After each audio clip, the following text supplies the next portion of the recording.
Hormuz കടലിടുക്കിൽ American നാവികസേന നടത്തുന്ന ഉപരോധത്തെ രൂക്ഷമായി വിമർശിക്കുകയാണ് ഇറാൻ പ്രസിഡന്റ് മസൂദ് പെസഷ്കിയാൻ. ഇറാന്റെ ക്ഷമ ഇതുവരെ ലോകം കണ്ടെന്നും ഹോർമുസിൽ ഉപരോധം തുടരുന്നത് ഇനിയും അംഗീകരിക്കാനാകില്ലെന്നും മസൂദ് പെസഷ്കിയാൻ പറയുന്നു. ഇറാനെതിരെ തുടരുന്ന നാവിക ഉപരോധം ഒരു യുദ്ധം തന്നെയാണെന്നും അദ്ദേഹം പറഞ്ഞു. പ്രതിരോധത്തിനും സ്വാതന്ത്ര്യത്തിനും വേണ്ടി ഒരു രാജ്യത്തിന് വില കൊടുക്കേണ്ടി വരുന്നുണ്ടെന്നും അദ്ദേഹം കൂട്ടിച്ചേർത്തു. എക്സിലൂടെയായിരുന്നു പെസഷ്കിയാന്റെ ഈ പ്രതികരണം. അതേസമയം അമേരിക്കൻ ഇറാൻ സംഘർഷത്തിൽ പ്രതികരണവുമായി ഇറാന്റെ പരമോന്നത നേതാവ് മുജ്തബ ഖമനേയും രംഗത്ത് വന്നിരുന്നു. ഇറാന്റെ ആണവ മിസൈൽ ശേഷി സംരക്ഷിക്കുമെന്നും ഗൾഫിലെ അമേരിക്കൻ സാന്നിധ്യം ഉടനെ ഇല്ലാതാക്കുമെന്നുമായിരുന്നു ഖമനേയുടെ പ്രതികരണം. ഇറാൻ സ്റ്റേറ്റ് മീഡിയ പുറത്തിറക്കിയ ഒരു വാർത്താ കുറിപ്പിലൂടെയാണ് മുജ്തബ ഖമനേയി പ്രതികരിച്ചത്. പശ്ചിമേഷ്യയിലെ ആക്രമണവും സൈനിക നടപടിയും 2 മാസം പിന്നിടുമ്പോൾ ഹോർമുസ് കടലിടുക്കിൽ അമേരിക്ക തോറ്റ് നാണം കെട്ടിരിക്കുകയാണ്. ഇതോടെ ഒരു പുതിയ അധ്യായമാണ് പേർഷ്യൻ ഗൾഫിലും ഹോർമുസിലും ആരംഭിക്കുന്നത് എന്നാണ് ഖമനേയി പറഞ്ഞത്. സ്വന്തം സൈനിക താവളങ്ങൾ പോലും സംരക്ഷിക്കാൻ സാധിക്കാത്ത അമേരിക്ക എങ്ങനെ ഗൾഫിന് സുരക്ഷ ഒരുക്കുമെന്നും മുസ്തഫ ചോദിക്കുന്നു. ഇറാൻ രാജ്യത്തിന്റെ ആണവ മിസൈൽ ശേഷി സംരക്ഷിച്ചുകൊണ്ട്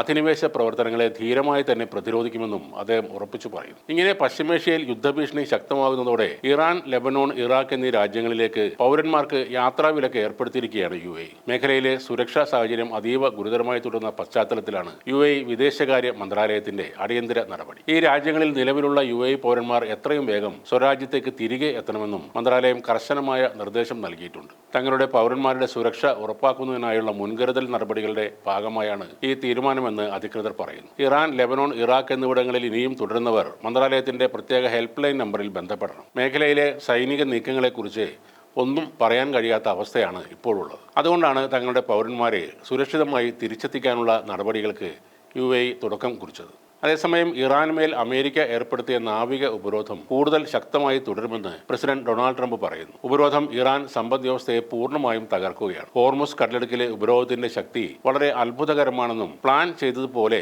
കാര്യങ്ങൾ എല്ലാം മുന്നോട്ടു പോകുന്നുവെന്നും ട്രംപ് അവകാശപ്പെട്ടു. നിലവിൽ ഇറാനെ നേരിട്ട് ആക്രമിക്കാൻ ആലോചിക്കുന്നില്ലെങ്കിലും സമ്മർദ്ദം തുടരും എന്നാണ് വാഷിംഗ്ടന്റെ നിലപാട്. ഇറാനിലെ സർക്കാരിനെ കുറിച്ചുള്ള ആശയക്കുഴപ്പമാണ് ഇപ്പോൾ ചർച്ചകൾ നേരിടുന്ന പ്രധാന പ്രതിസന്ധി എന്നാണ് ട്രംപ് പരിഹസിക്കുന്നത്. ഇറാന്റെ നേതാക്കൾ ആരാണെന്ന് ഇപ്പോൾ ആർക്കും തീർച്ചയായും ആരൊക്കെ ജീവിച്ചിരിക്കുന്നു എന്നത് ആർക്കും അറിയില്ല. ഇത് ചർച്ചകളെ ബാധിക്കുന്നുണ്ട്. സമാധാന ചർച്ചകളുടെ നിജസ്ഥിതി എനിക്കും ചുരുക്കം ചില ആളുകൾക്ക് മാത്രമാണ് അറിയുന്നതെന്നാണ് ട്രംപ് പറയുന്നത്. ഇറാൻ ഭരണകൂടത്തിനുള്ളിലെ ആഭ്യന്തര തർക്കങ്ങളെയാണ് ട്രംപ് ഇതിലൂടെ ലക്ഷ്യം വെക്കുന്നത്.